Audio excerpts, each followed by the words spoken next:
একজন পুরুষের জীবনে সবচেয়ে বড় ভুল কি জানেন? সফল হওয়ার আগেই কারো মায়ায় পড়ে যাওয়া। মায়া জিনিসটা একটা ফাঁদের মতো, একবার পড়ে গেলে আর সহজে বের হওয়া যায় না। মায়া জিনিসটা এতটাই ভয়ঙ্কর, একটা পুরুষকে জীবন্ত লাশ বানিয়ে দেয়।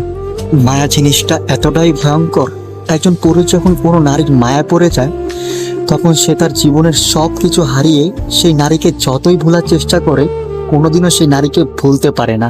মায়া জিনিসটা এতটাই ভয়ঙ্কর। অনেক নারী রয়েছে ভালোবাসা নিয়ে অভিনয় করে একটা পুরুষকে ভালোবাসার স্বপ্ন দেখিয়ে তার মায়ায় ফেলে জীবন্ত লাশ বানিয়ে চলে যায়। মায়া জিনিসটা এতটাই ভয়ঙ্কর, আপনার সুন্দর রঙিন আকাশটাকে কালো আধার দিয়ে ভরিয়ে দেয়। আসলে মায়ায় পড়াটা অনেক সোজা, কিন্তু ওই মায়াটাকে ভুলতে সারা জীবন চলে যায়। মায়ার বোঝা একটি লোহার শিকলের চেয়েও অধিক শক্তিশালী। যখন কোনো ছেলেকে তার প্রিয় মানুষটা ছেড়ে চলে যায়, তখন সেই ছেলেটা অনেকটা চুপ হয়ে যায়।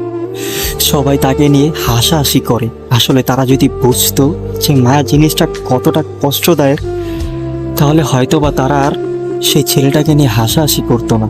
মায়া জিনিসটা সবার প্রতি আসে না, কিন্তু যার প্রতি আসে সে বোঝার চেষ্টা করে না।